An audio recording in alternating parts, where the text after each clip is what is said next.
The Brandon Peters Show may contain explicit language and detailed plot points. For more information on the show, stay tuned to the end of the episode.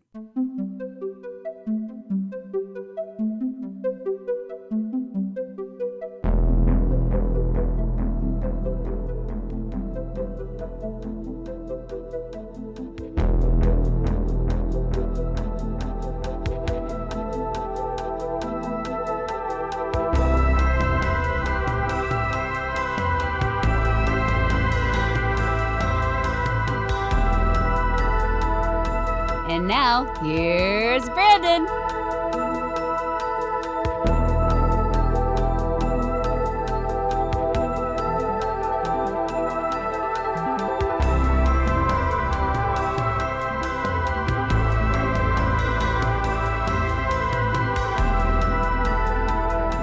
Welcome to the Brandon Peters Show and the Summer of 82 at 40 series.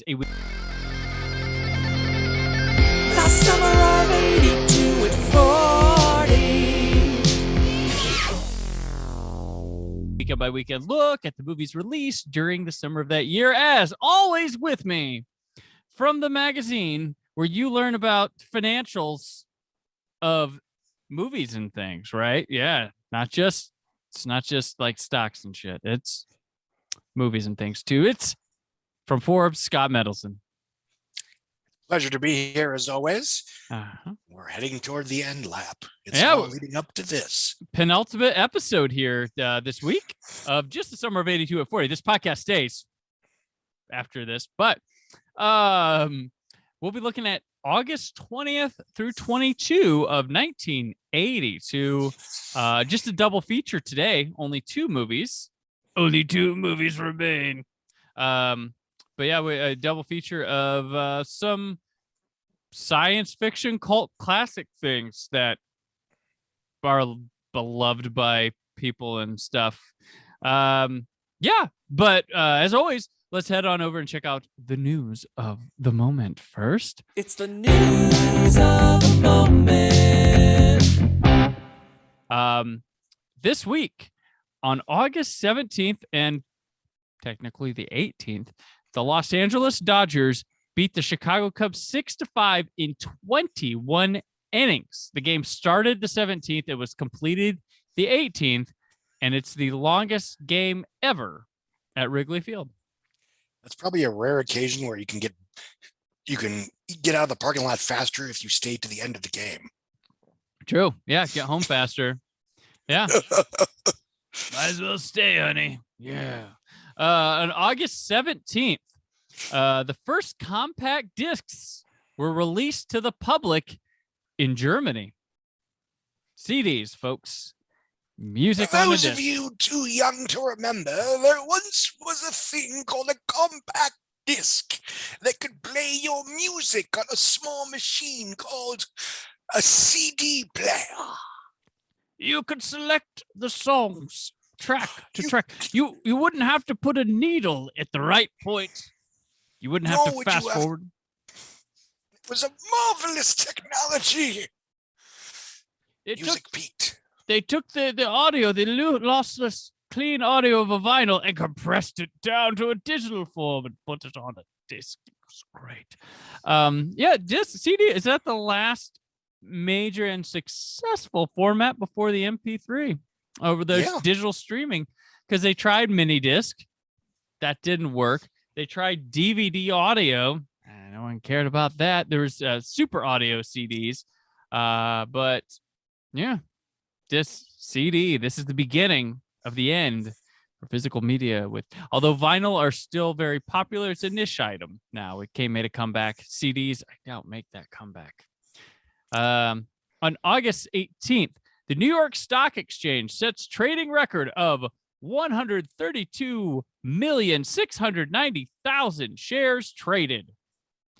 Congrats to you brokers and sellers and buyers, bulls and whatever. The financial industry as we know it lived happily ever after. It all started here in the summer of 82 in August. So here's a record that isn't in the Hall of Fame. Pete Rose on August 18th sets a record with his 13,941st plate appearance. It's a record, but There's more Pete Rose in this podcast than I was expecting. I wouldn't bet on it being in the Hall of Fame. There's one person. I'd take that wager. Right. There's one person, and it's going to be in our next episode, that has been a recurring character. He's a baseball player, other than not Pete Rose, but he's been a recurring character all throughout the summer of 82 at 40. He's a cast member that we have a guest star. He shows up during sweeps and stuff, but he'll be back next week, and we'll see if you remember who he is when we get there. On August 19th, Ronaldo Nehemiah of the U.S. sets record for 110-meter hurdles at 12.93 seconds. Congrats, you're fast. What? On August 21st, American Major League Baseball Milwaukee Brewers relief pitcher Raleigh Fingers becomes the first pitcher to get save number 300. That's better than 299, but not quite as good as 301. All right. One death to note this week. Ulla Jacobson, who was in Zulu, passed away. Not the movie Zulu, not because of the stuff that happened to Zulu. Birthdays this week. Erica Christensen, Mark Salling of Glee, and Melissa Fumero of Brooklyn Nine-Nine. All born this way. Because, if you watch Brooklyn Nine-Nine, the start, she goes, happy birthday to you, Melissa. Mark Salling.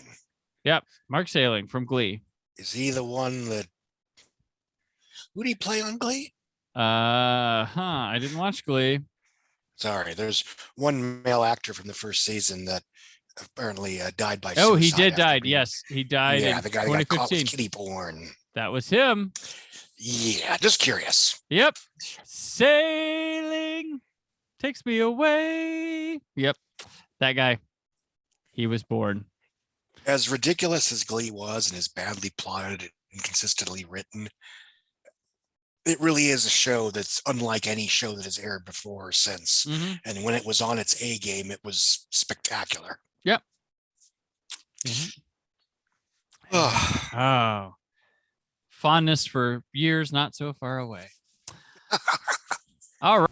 Late Night Monday on Fantasy Island. A man's dream of double pleasure turns into double trouble. I'm afraid if either were to find out you were having a romance with the other, the weekend would be a disaster. You must have me confused with my twin sister, Nina. And a would-be lawyer fights for his life in court. You are charged with murder in the first degree. That's a lie!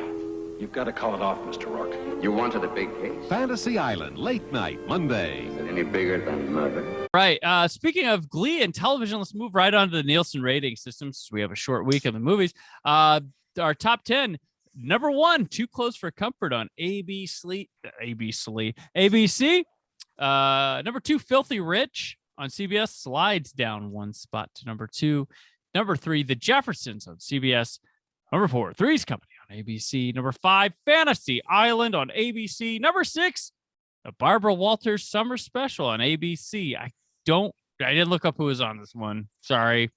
Number 7, maybe it's a rerun of the Clint Eastwood one we talked about earlier in the year, because doing a summer special in August, late August. Number 7, Trapper John MD on CBS. Number 8, MASH on CBS. Number 9, Alice on CBS. And number 10, 60 Minutes on CBS. NBC got shut out of the top 10. Doesn't appear till number 13 with Facts of Life, and only twice total. Having a rough time. Not must-see TV. Where's They'll your be back. Thursday night lineup? They will come back hardcore and own the 90s.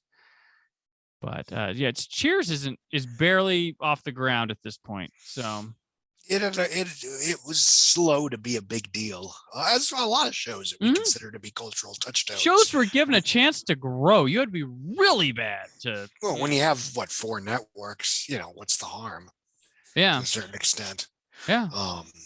Let word of mouth happen. We don't do Yeah. that now, and we don't even know if our shows we like and are talking about that are buzzworthy are even doing good, and then they get canceled, and we're like, oh. People on Twitter said it was popular. Yeah, like I really like that Netflix show with the guy checking out the old VHS tapes. But now it's gone. I really liked the Saved by the Bell sequel. And I don't even like the original Saved by the Bell show. But the Peacock one is spectacular. Yeah. But nobody watched it. As So we're 2 talking, seasons and out. As we're talking, Made for Love just got yoinked. Yep. I'm like, geez. I'll be very curious, and I like the show a lot, but if Girls 5 ever gets a 3rd season, it's one of those situations, and this happens a lot with streaming, where the first season comes on, it's got a lot of free media attention, goes viral, people think peace and discourse and blah, blah, blah, blah, blah. Yeah. And then when the second season basically drops without any warning and almost no publicity, it's sort of just, unless you are aware enough to look for it, or you catch just the right Twitter ad, you don't even know it's on again. Right. And nobody watches it and it gets canceled after 2 years. Well, that happens to me too. I pay attention to like all sorts of shit. And I miss things that are like, oh shoot, that started today. Like we have too much stuff on, like way too, like I talked about recently this year. I said Made for Love, but they were airing that, Hacks, and Flight Attendant all the same day, all the same time. And those shows fit a niche where I'm like, shouldn't one be like fall, then winter and spring? Like, why are you pushing these? So I worry about their future as well. Well, like, even I would argue Disney Plus is, overloading on Marvel and Lucasfilm concurrently when they don't need to. Yeah. Especially when, the service is so dependent on Star Wars and Marvel shows, because all due respect, very little else there other than, animated films that were supposed to be in theaters are doing well on that service.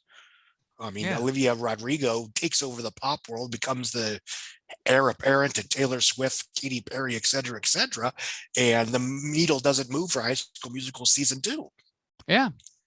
And that's been a problem before, quote unquote, streaming, where one positive variable does not affect something else. So, for example, the example I always use is that, Tom Hanks hosts Saturday Night Live in October of 2016. David S. Pumpkin takes over the internet for a good week, but still Inferno bombs. Yeah. Yeah. And most people couldn't even tell you what movie he was advertising that week. Right. Because there's no crossover. Yeah.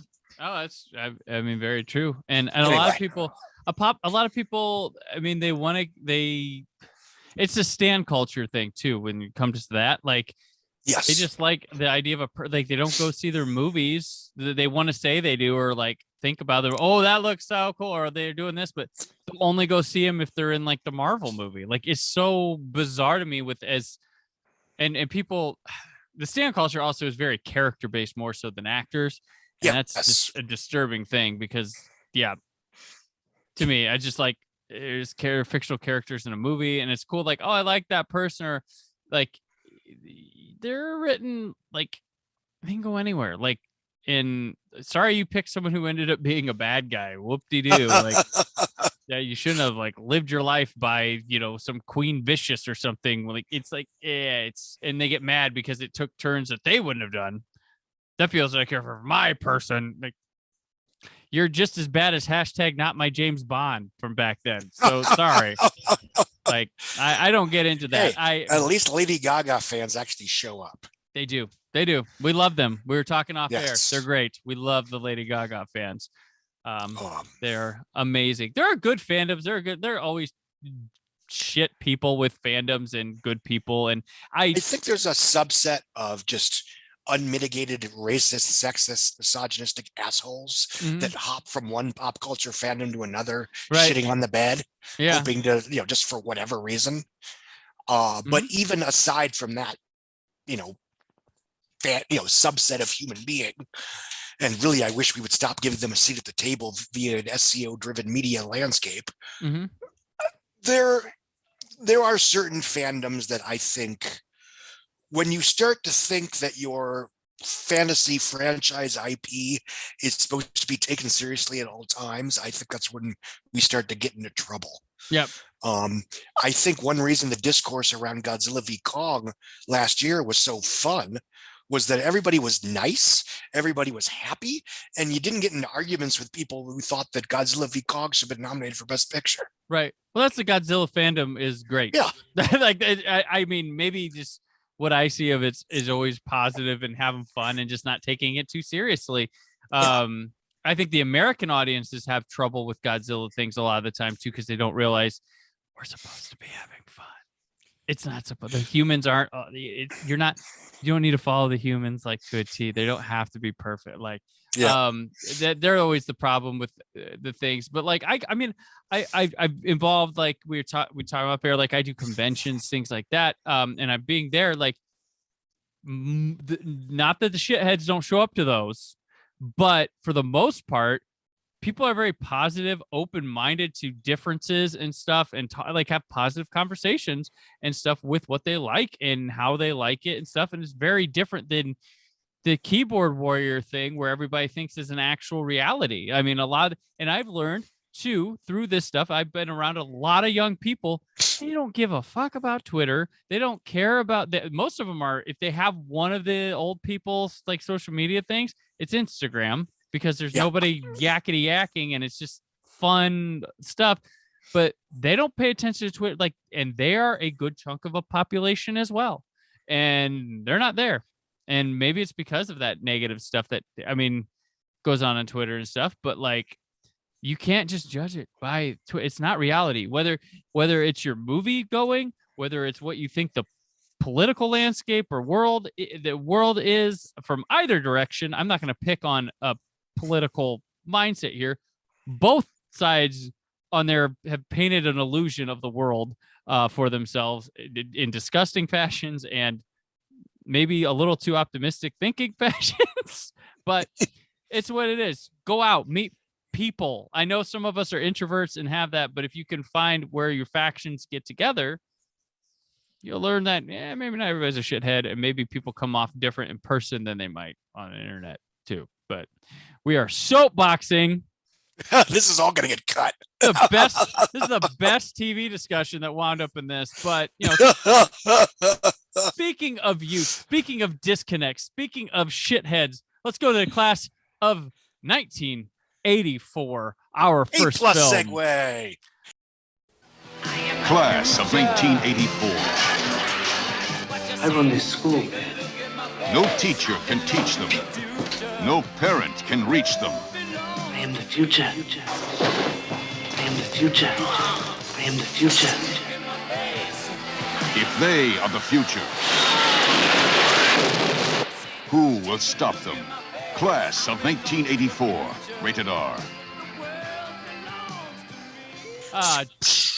Directed by Mark Lester, written by Mark Lester and John C.W. Saxton, on a story by Tom Holland, not Spider-Man, the original Tom Holland, the guy who gave us Chucky, Psycho 2, Fright Night, that Tom Holland, starring Perry King, Mary Lynn Ross, Timothy Van Patten, Roddy McDowell, Michael J. Fox, and Lisa Langlois.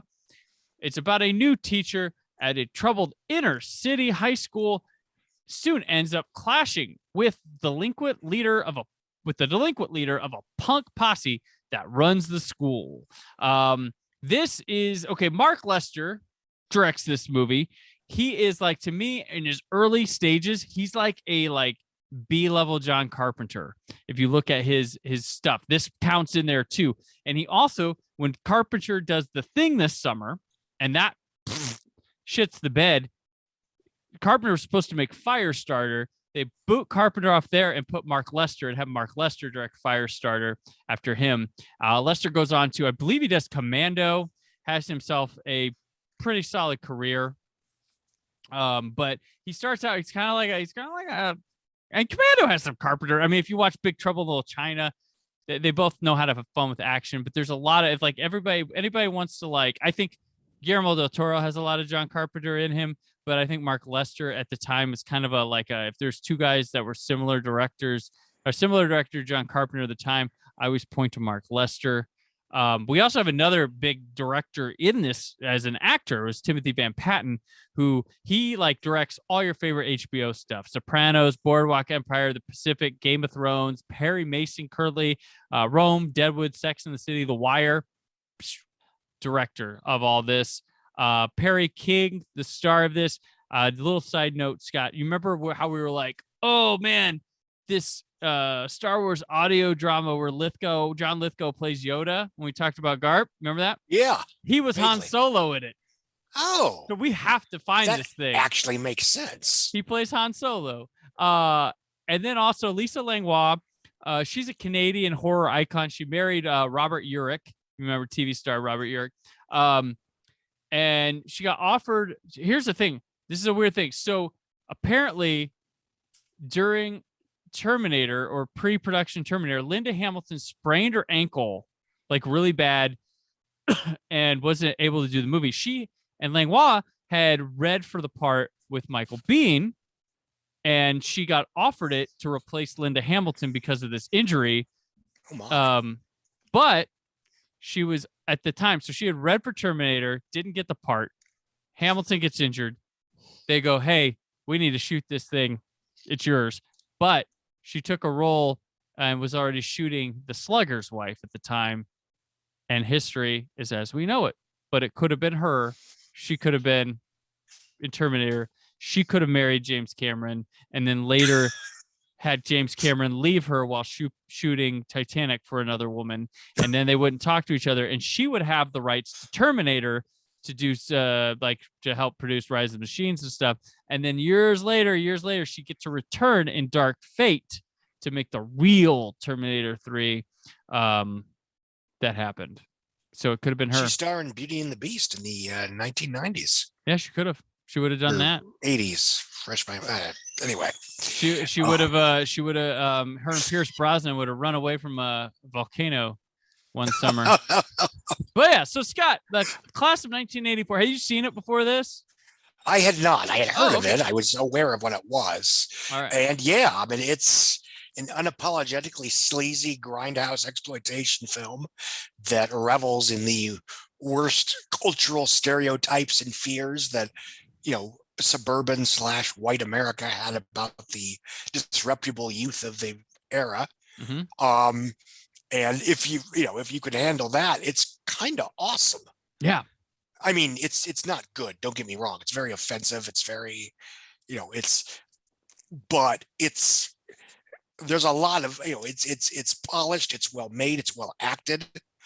And for what it is, it's a very entertaining and enjoyable sleazeball version of what it is, that by virtue of not trying to be even remotely respectable is kind of fun.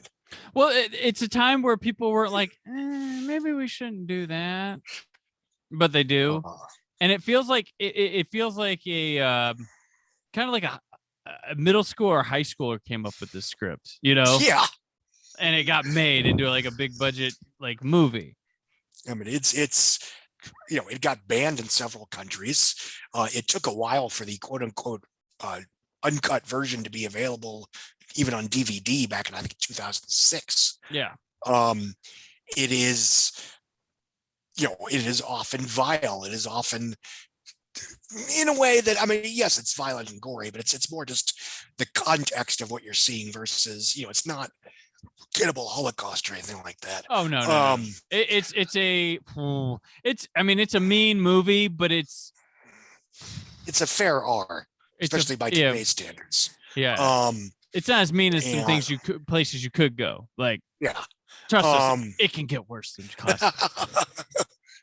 But in terms of, if assuming you're not accidentally watching this picture, yeah, it's basically as everything that you want it to be when you read the synopsis. It's like, The Substitute on acid. Yeah. There was a subgenre of films, some of them more noble than others, where you had an inspirational teacher that came into a class of struggling, criminally, lower income, some of whom were in the criminal element students, and either lifted them up and made them inspirational or went to war with them. One of those two. Sometimes you got Stand and Deliver and, Dangerous Minds. Sometimes you got Lean on Me. Mm-hmm. Or The Substitute, or Class of '84, and they were all, intentions notwithstanding, had a certain blame the kids mentality, I think. Yeah. That obviously in hindsight is very problematic, and if to the extent that we took this stuff seriously and maybe we shouldn't, was very bad for culture. In the same way that a lot of 80s pop culture was very problematic politically and socially in terms of people that perhaps took it too much at face value or read it in the worst possible way. But that was, this film is 40 years old. I'm not going to not vote for my school levy because I watched 19 Class of 1984. Right. And in that sense, it's a good time. Yeah. It also, like Dangerous Minds you mentioned, it includes a song by Alice Cooper. It's kind of eerie and haunting, or it kind of in its own way has a big assist at the beginning of this movie in creating like a soft menace. It's kind of nice sounding, but you're like, okay, well, something's not right. Roddy McDowall's pretty great in this. He gets to go, like, he seems to handle the B elements quite well. Grant, he's always has, like, he's a guy who knows where he's at all times. He can give you, he's great with genre because he knows what exactly to give you in the right place. Cause he did, like, he'll give you the Apes, he'll give you this, he'll give you Fright Night, he'll give you Legend of Hell House, and all four of those are incredibly different performances every time. And he's got that scene where he just goes nuts with the gun, and he brings the gun to class, threatens students. Perry King, like, what all has he done? Like, he's like this Perry King starring in Class of 1984. Is he like a TV star or something? Like, he's not.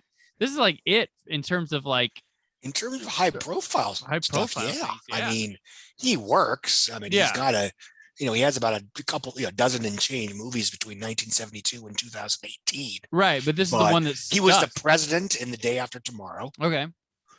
Other than that, this is the only memorable picture that comes to mind. Obviously, he did a ton of guest starring and TV work over the years, right? TV movies and what have you.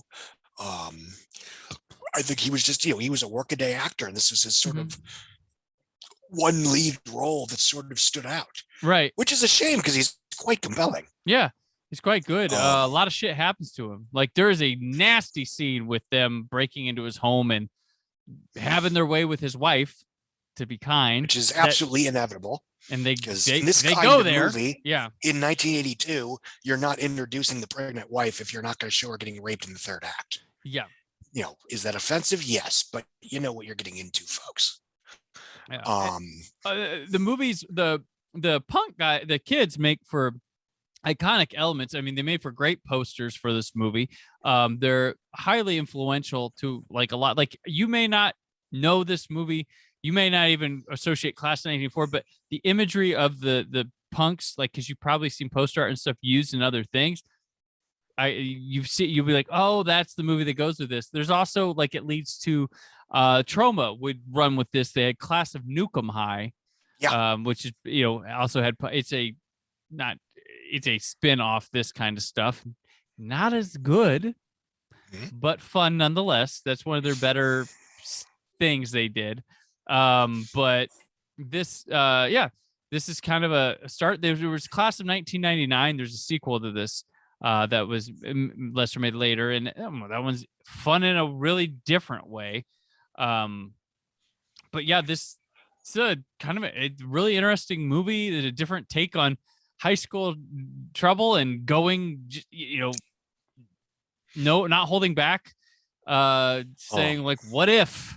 That kind of like, what if the kids were really bad, and what if the teacher got really pushed to the edge? And I mean, the final act of this movie is fucking awesome. Like, it's pure grindhouse action. Yes, I mean, once he finds out about his wife at that meeting, and he goes, well, it's a concert, I think, and it's a concert, yeah. It plays into the whole dueling climaxes thing in a way that would have made George Lucas proud. And to the film's credit, the menace of the gang students escalates in a plausible way. Yeah. To where, initially they're just effing around in a way that they might kind of get away with it. It would make sense that the overworked administrators were like, okay, whatever, just look away. Mm-hmm. And obviously their malfeasance increases to by the end of the movie they're committing rape and murder. Mm-hmm. But again, that's the kind of picture this is. But you're right about the look of the criminal element, and that films like this and The Warriors were basically inspirations for an entire subgenre of beat 'em up video games. Right, yeah. Final Fight, Streets of Rage, etc., etc. And even those, to a certain extent, were sort of wish fulfillment fantasies, where you had the more so Final Fight, I think, than Streets of Rage. Streets of Rage, if I recall, got a bit more diverse in terms of its heroes as it went along. Right. But Final Fight, to my memory, and I like the game, but I played it plenty. Was a bunch of white guys beating up a bunch of minorities. Yeah, Final Fight is one of the games in the arcade that I beat in the arcade. I've probably told this before, but I brought a cup of quarters to the Roller Dome one Saturday with my skates on, and I was like, I'm gonna beat Final Fight, and people got mad at me. Send that wheelchaired man out a window, damn it! Right? Yeah, and I beat that game. I beat the Teenage Mutant Ninja Turtles, and I beat the Simpsons in the arcade. I think there's one more I beat, and X-Men, I'm sure. I didn't beat X-Men. That's what? crazy one. Yeah, and we have it, and we have a place in town that's it's called Boss Battle Games, and it's a you pay $10 and all of them are on free play, and you can just go live there. And one of them's X-Men, and my kids will not sit and be patient and play X-Men to the end with me. So that's funny because I find The Simpsons to be an incredibly long game. It is long. Ninja Turtles has short levels and moves fast. Yes. That's what I like about that one. But there was one other game we beat, but Final Fight was one of them, and that one was tough. But I got through. I beat it. I'm a champion of veteran of Final Fight, beating it on the Yep. So I know. Champion of life. Michael Fox is, I believe this is. Michael J. Fox is in this first role. It's certainly one of his first. I think he wasn't Alex P. Keegan yet. He wasn't Alex. No, P. this Keegan is before Family Ties. He does not, all due respect, look like a heartthrob that he would eventually become. Yep. He's fine here, but I mean, it's a he plays the school loser. Frankly, yeah, he's got an actual role. It's not like he just kind of showed up for a scene, but yeah, no, it's a supporting role, but he's very uncool. Mm-hmm. And yeah, I with the understanding that this is a film of its moment, and I can watch it from 40 years of distance. This was a very good version of what I wanted to be for me, anyway. It's like someone's took an idea like let's bring back that 70s grindhouse feel, but with some class and some money in it. That's kind of what it felt like there. Yeah, it's if you're into this kind of thing, it's good. I think it's a fun film. I really like the finale. It's silly sounding, like teacher and student fight to the death. It's silly, but man, it's fun to watch and stay with it. It's not serious. This is not endorsement, folks. They do not endorse, just because the filmmakers made it, they don't endorse this. They were just making some entertainment at a high level of R rating. But Class 1984, there's a nice Scream Factory collector's edition of it. I recommend picking up if it's still in print, but I believe Shout Factory TV has it playing on there too. You can watch it there. Tubi has it, I think. That's where we watched it. Oh, that's where Shout. Okay, so Tubi funnels their stuff to Shout. So yes, that makes sense because that's basically that's becoming one of my favorite streaming platforms, just because of the sheer amount of schlock, but interesting schlock that they have on there. For the 8 billionth time on the show, I will say Tubi and Canopy. They're awesome. Yeah. And you don't have to pay a thing. And they don't sputter on the computer. No. Unlike Peacock and Paramount Plus. Anyway. That's how I would have watched Top Gun Maverick.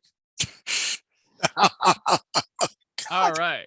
Casey Kasem. Thank you and hello again, everybody. Welcome to America's Top 10. Let's get right to the action on the Billboard Pop Singles Chart and check out the 10 biggest popular songs in America this week. And as we mentioned, Alice Cooper had a song here, but let's check out the songs that Casey Kasem had on the top 40 this week. Coming in at number 10, Paul McCartney's back. Just before he dominated early on, but Take It Away starts at hits the top 10. Wasted on the Way by Crosby, Stills, and Nash jumps up a spot. Vacation by the Go-Go's jumps up a spot. Keep the Fire Burning by REO Speedwagon stays the same. Air Supply holds on to that supply with Even the Nights Are Better at number 6. Hard to Say I'm Sorry, Chicago, that stays at 5. Hold Me by Fleetwood Mac stays at 5. Abracadabra by the Steve Miller Band stays at 5. Number 2 is again Hurts So Good, John Cougar. And once again, that means Eye of the Tiger by Survivor is back with its 5th week at number 1. It's a thrill of fight. 5-year-old niece out of the blue requested that song on my phone the other day when they were all over. Oh. I did not ask for the context, but I was amused. You're like, did you know how many weeks it was on the chart in 1982? Like, there's weird things have come up, Scott, that I know now because I'm like, well, you know, I've told people because so we're in June right now. So we've been doing this all year and you're listening in August, but my year has been, oh, well, you know how many times it's come up that I'm like, well, Survivor, Eye of the Tiger was actually, if you take out Olivia Newton-John's Physical, which was a carryover from 81, it's Survivor is the biggest song of the year. Eye of the Tiger. Did you know that? People are like, no. I'm like, but Physical, that was the biggest song of 82. But the true 82 biggest song is Survivor, Eye of the Tiger. And they're like, oh, wow, that's neat. I go, did you know it was supposed to be another one bites the dust in that movie? Things change. Things change. I got all sorts of 82 factoids that nobody cares about that they get me to bring up randomly in conversation now. Thank you, Summer of 82 at 40. But yeah. So, speaking of movies that, I guess people care about, The Beastmaster. Through the forces of nature, the animal kingdom brought them together. She, the beauty. He, the Beastmaster. Mark Singer is Dar. Tanya Roberts is Carrie. And in a world of evil, they found love. This is their quest, their challenge, their epic adventure. Here is a new kind of hero and heroine, the Beastmaster, rated PG. Starts Friday at selected theaters in Dallas, Fort Worth. Check your newspaper for listings and show. Directed by Don Coscarelli. Written by Don Coscarelli, Paul Pepperman, based on the novel by Andrew Norton, starring Mark Singer, Tanya Roberts, yeah, who only lived twice a couple years ago. You remember that? That was weird. Remember she died, then she didn't, and then she died again. So bizarre. Rip Torn and John Amos. A sword and sorcery fantasy about a young man's search for revenge. Armed with supernatural powers, the handsome hero and his animal allies wage war against marauding forces. This, of course, is Don Coscarelli's follow-up to Phantasm. Scott, you had not seen Beastmaster. If I could talk to the animals, just imagine it chatting with a chimp and chimpanzee. Imagine talking to a tiger, chatting with a cheetah. What a neat achievement it would be. Oh, man. I love our musical numbers here on the show. They're great. I apologize. I did interrupt you, but I had never seen this before. I was aware of it. It was one of those films that just through osmosis, I was aware that it bombed in theaters, did meh on whatever the hell home video was at this point, 1982, but became something of a cult favorite via a gajillion daily showings on HBO, basically. Yeah, because HBO people, the joke was, "Hey, Beastmaster's on." Yeah. that was the joke. And I actually, never heard that. They did a Vinegar Syndrome recently put this on an awesome 4K. This is one of the best 4Ks I've ever bought, packaging wise, bonus features, and they got all these filmmakers that loved it, like all the Wingard and all of them are on there, and they're talking about, hey, Beastmaster's on and stuff. So. But Troy Brownfield mentioned that to me back in the day. So how have I never heard that? I love that. Yeah. Hey, Beastmaster. And the joke is not the joke. I mean, it bombed in theaters, did on video, but it became a sort of a cult favorite HBO. So we got a sequel that, if my recollection is correct, bombed in theaters, bombed on video, and got a cult following on HBO. So then we got Beastmaster 3, which bombed in theaters. That was straight to video. It was straight to video. Oh, sorry. Bombed on video and then also bombed on HBO. Yeah. And then we So- got a TV series that ran for 3 seasons and 66 episodes. That Dear didn't have God. Mark Singer. So Beastmaster has been a franchise. I will say the second one, the most ridiculous sequels on Beastmaster 2 Through the Portal of Time, which is like one of those classic maneuvers where like, we don't have the money for this fantasy thing, so let's bring them through a portal. We're masters of the universe in this shit. Exactly. Even though we came before them, Yeah, now yeah. we're just taking the Quiet, cue. you. No. But no, I had never seen the picture before. It was just a blind spot. So I was actually looking forward to watching it for the first time. Uh-huh. And honestly, it didn't do much for me. Okay. I'm not going to say it's an abomination. I can understand why it was a favorite. There's boobs. I'm not a boob guy, but I'm aware that was during a time when even if you had HBO, they generally did not show R-rated movies until 8 o'clock at night. So if you're a young boy or young girl, I mean, let's be honest, who gets a chance to see gratuitous nudity in this PG-rated action fantasy that's airing 3,000 times a month, well, there you go. And it's Tanya Roberts who was. And it's Tanya Roberts who. Lovely eyes, I will say that. But I think the first half is very bare bones and arbitrary, and it really takes a good hour for it to start getting into gear in terms of the Mark Singer's heroic character actually kicking ass and taking names. Mm-hmm. The final extended action climax actually goes on for a little while, is impressive, especially in terms of what was expected in terms of size and scale back then. And this was a time when a film of this scale, of this nature, was by itself an event, because I mean, even after Star Wars and what have you, films like Sword and the Sorcerer, Conan, Beastmaster, Dragon Slayer, were not run of the mill. And it's certainly a cleaner, more coherent film, especially for younger audiences, than something like Excalibur, mm-hmm. which I love Excalibur, but that film acts like it's on cocaine. Right. It feels like you're watching it like double speed. I mean, it's a blizzard of it's trying to fit a massive amount of storytelling into a 140-minute movie.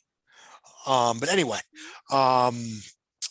so yeah, I can see why it was popular when it was, but watching it now, it just, okay, this is one of those. Yeah. And honestly, for me, the only reason it stands out is because I'm aware of its quirky, its happenstantial cult following. It was sort of a go-to example of a film that became a genuine cult film due to, cable, not even video. Mm-hmm. But again, it's, and I always say this, the examples of films that bomb in theaters that go on to be successful outside of theaters is actually very rare. It's a small number. People like to throw out Austin Powers, and I always want to punch them in the face, because Austin Powers was a theatrical hit. Yeah. It made $67 million on a 15-16 budget. And then it became incredibly popular at VHS and DVD, partially spurred by the fact that people who saw it in theaters said, "This is great. I want to watch this again with my friends." Mm-hmm.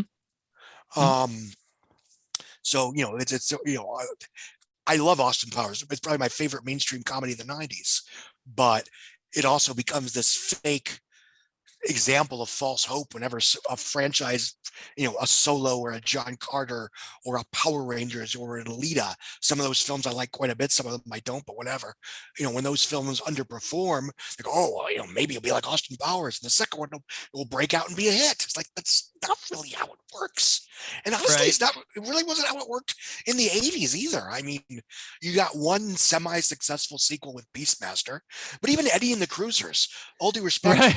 Eddie Lives was not a hit in any sense of the word. Right. And I think Eddie and the Cruisers is fine. It was weird. I was exactly young enough to find the song Through the Dark Side to be kind of scary. Yeah. especially in the context of this musician who apparently died under mysterious circumstances, and maybe he vanished, or something weirdly supernatural about the mystique around that picture. Mm-hmm. But that's me rambling about a completely unrelated picture. I'll let you talk about Beastmaster because I think you liked it more than I did. Yeah, I've never been huge on Beastmaster, but it's grown on me and grown and grown and grown, because I think I remember catching it on like TV back in the day, being like, what is, like, I remember seeing things in a fantasy film that I didn't think were possible. It was possible. It's like, I remember it's a scene where they're running away, and that door with, doors always had to have the like pointed ends on them when they drop, the big ones, and the guys slide under it and the door like hits them down. I'm like, what? Oh my gosh, it went there. And I thought that was cool. And then I like actually visited the whole movie. Wasn't that into it. I wasn't that into like fantasy stuff though at the time. I really like Coscarelli. I love the Phantasm movies. I think he's a good mind. I don't think he's worked enough. I don't think he's been given enough. John Dies at the end was really cool. Like, I like, Bubba Hotep was great. Like, I for some reason, I think he does what he wants to. I think that's part of it. I hope so. Yeah, but I think he's a talent that he leaves me wanting a lot more. Especially with like that vision. He tends to elevate B movies with a certain visual panache that makes them worth watching. And that's having gone through the Death Stalkers and like all the Yours and all these things, like this thing's amazing in comparison to them. Like, it's got it doesn't have a lot of money, but it makes it look like it doesn't have the sets it could, like Conan does and all that stuff, but it tries and it gets close to like trying to match that sort of thing. It is a half hour too long. Like, if this was a lean 90, this would be probably a lot better moving along and getting through stuff like at the beginning. But it's got great like looking costumes. It's got good makeup, like a good like fantasy elements, like ideas that fully realized here. Rip Torn's kind of a weird person to throw in a fantasy movie, but it's fine. Yeah, it's gotten better. I have to wonder too, like, if Conan doesn't come out and is what it is, as well done as it is, I wonder if Beastmaster would be more successful, or maybe turn people on to like a big fantasy swamp like Conan did, because this isn't that bad and it has those elements and done very well, just not as well as Conan, and just like doesn't have the support. Like, and it comes after we've had Sword and the Sorcerer, which we know kicked a bunch of ass this summer. Spoiler, I think Beastmaster was better than that movie. Conan, and then here we are at the end of the summer. Now it looks like a knockoff. Yeah. And it wasn't. The movie went into production. Granted, there's something to Sword and the Sorcerer and Beastmaster that they knew Conan was coming, kind of thing, and there was a rush to get this stuff out there. So it's not like they knocked off, but they did try to get something similar. This is based off a property already, so it's sort of like Conan. Singer's fun. I think Mark Singer's pretty fun. For this, he seems like a guy that's like, well, my body fits this, but do I? Like, it's he seems like a fun guy for this. Like, I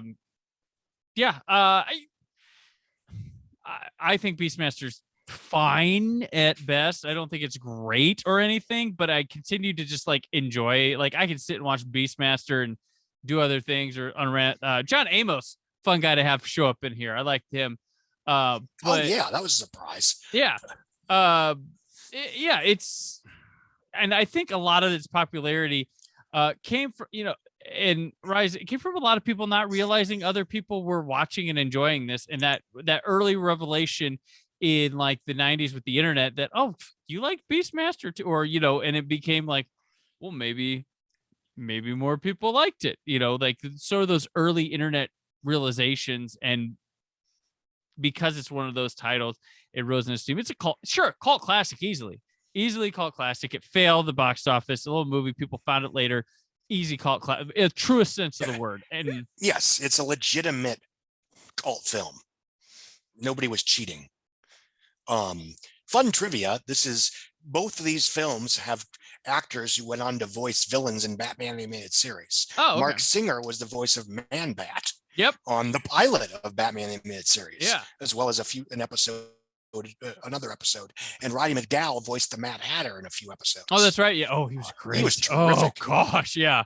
Yeah, he's the reason why that character works. And Right. that's nothing against the animators and the writers, because they knew what they were working with. Right. They gave him stuff that they knew he could knock out of the park. Yeah.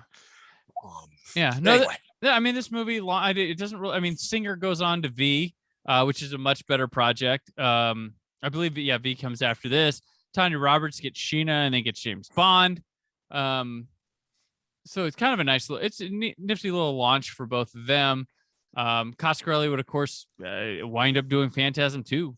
That would be one of his next films, which is a fun movie itself. But yeah, Beastmaster, this is probably these two, probably the last quality things we're going to talk about on the summer of 82 at 40. And this is better than a lot of the stuff that we've seen. Yeah, I don't want to be too hard on it. No, I'm not hard on Beastmaster. I like Beastmaster. Yeah. But I'm saying I know I wasn't huge on it, but I'm willing to admit it was better than a lot of the stuff we've talked about. Yeah, and I think one of the reasons it's better is Coscarelli. Like, this looks like a damn epic film, and it shouldn't. It should look like trash. He is a singular filmmaker. It should be like Deathstalker, but it is like close to Conan. Like, I don't think it is that. I mean, it's weird, some of the things they have in common, like the steps up is a big deal in this. It's not as big of a tower, but it's got the steps up thing. But Beastmaster is pretty cool for me, and I continue to enjoy it. The Vinegar Syndrome restoration on it's great. It's a fun disc to have. It has a nice, cool, like, magnetic case that, like, shuts magnetically and opens up, and it's got every single piece of, like, poster art you could imagine tied into the thing. But this is one of the rare occasions where the movie has some really cool artwork for the VHS, the poster, the international poster, and it actually looks like it when you watch the movie. Most of these are not.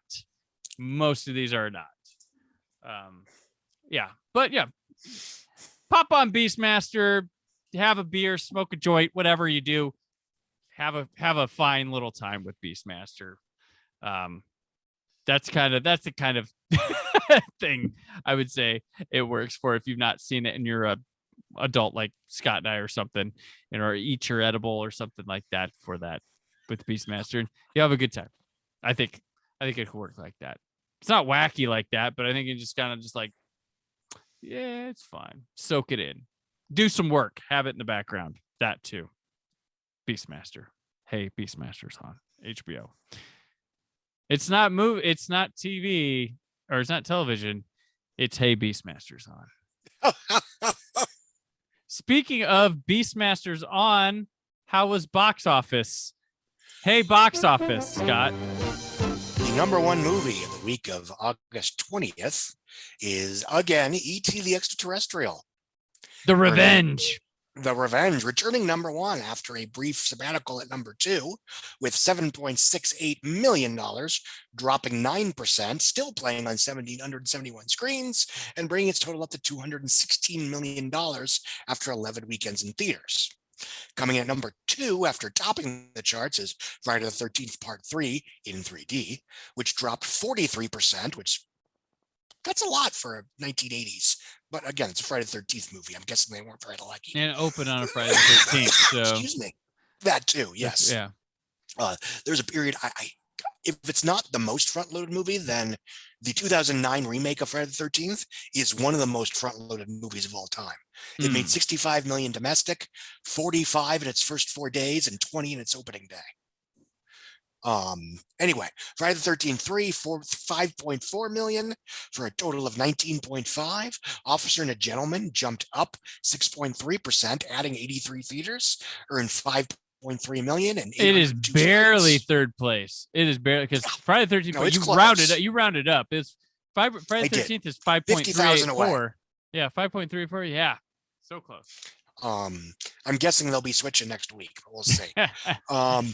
Having earned 25.3 million in 4 weekends, It would eventually top 128 million, so it's got a while to go.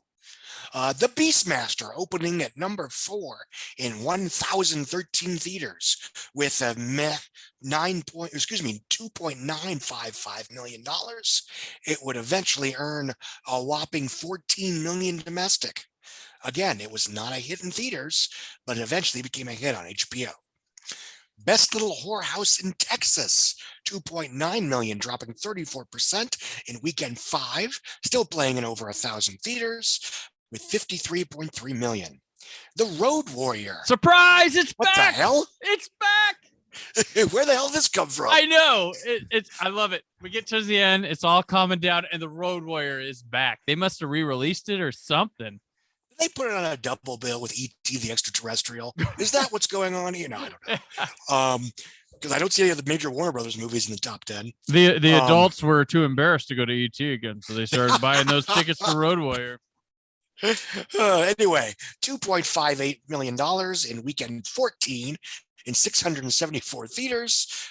It would, of course, eventually earn 23.66 million dollars. Fast Times at Ridgemont High, weekend 2 drops 1.3%, adding 91 theaters, $2.5 million, 6.7 total after 10 days. Then Star Wars, re-released again. In its second week of a re-release, still in 1,069 theaters, 2.3 million, dropped 38%, because let's be honest, most folks that want to see it did it last weekend, or they just bought tickets and snuck it into Friday the 13th, for a 10-day new total of $8.22 million. And ninth is The World According to Garp, 1.8 million, dropping 20%, 17.2 total. And in 10th place, moving up a spot, is Young Doctors in Love, jumping up 25%, while adding 123 theaters. What were people sneaking into? Or was that R-rated? Sneaking into that? I think it was R-rated. Yeah, it was R-rated. There's like sex. Yeah. $1.8 million for a $23 million total after 6 weekends in theaters. And just below the top 10, Rocky 12 is in 12th place, jumping Rocky up 3? 5%. Scott, we're not to 12 yet on Rocky. I Rocky skipped 3. things are tough all over because I don't care. Yeah. Well, no. You said Rocky 12. I was like, no, it's Rocky 3. Oh, I'm sorry. Rocky 3 in 12th place. Fell out of the top 10 for the first time. Yes. Still made $1.8 million, rising like Aspire, or whatever the hell that lyric is, plus 5% in 935 theaters with a 106 million domestic total after 13 weekends in theaters. And Night Shift's gone too. Yep. Crazy, but yeah, that's I love that Road Warrior showed back up. I was like, what? Heck yeah. Welcome back, Madman. Because Road Warrior came, it did pretty good box office wise, but I was like, where was that? Because it was there, it dropped really fast, and now here it is again. I believe it will stay in the top 10 next week as well. I don't know what happened. I don't know what happened. Why would it come back in August after? I'm thinking because we had a few weekends of films that really didn't break out, relatively speaking. Obviously, there are exceptions, Officer and Gentleman, Friday the 13th, etc. Because there's a lot of stuff that's like gaining screens. Rocky 3, World According to Garp, Young Doctors in Love. I'm thinking, this isn't Labor Day weekend, is it? No, it's not. That's coming up. Labor Day. I honestly don't know. I can surmise that films that were not doing particularly well, like Things Are Tough All Over, that loses 590 screens in its third weekend, they were replaced by films that were still in the marketplace, but were otherwise declining. Other than that, I'm not sure. Yeah, just kind of. It is a mystery.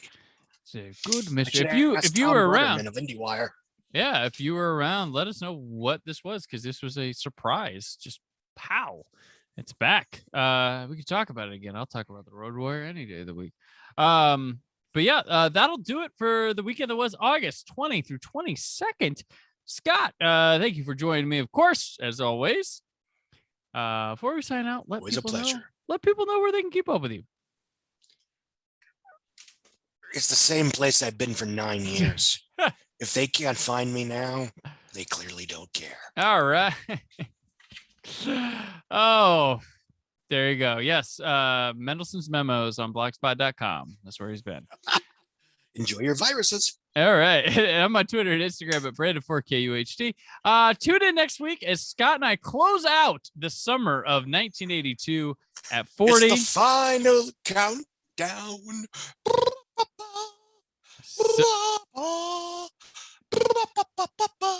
Okay, I'll stop. Yeah. Yeah, the summer is over.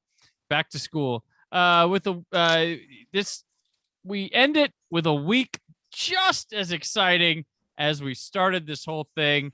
Literally junk, as Brandon and myself and Scott did our homework to find ourselves together again. Stay positive. We're leaving together, but it's still farewell. And maybe we'll come back to Earth, who can tell? I guess there is no one to blame. We're leaving round. Will things ever be the same again? I can't sing. The summer of 82 at 40.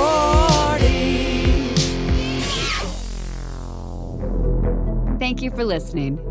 The Brandon Peters Show is a Creative Zombie Studios production.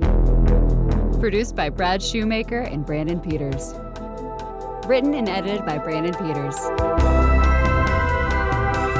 Announcer vocals by Jessica Alsman. Theme song by Metavari. Web design and show art by Brad Shoemaker with Brandon Peters. All music and clips featured in the episode are property of their respective studios, and no infringement is intended. The Summer of 82 at 40 and News of the Moment themes by Press Maxon.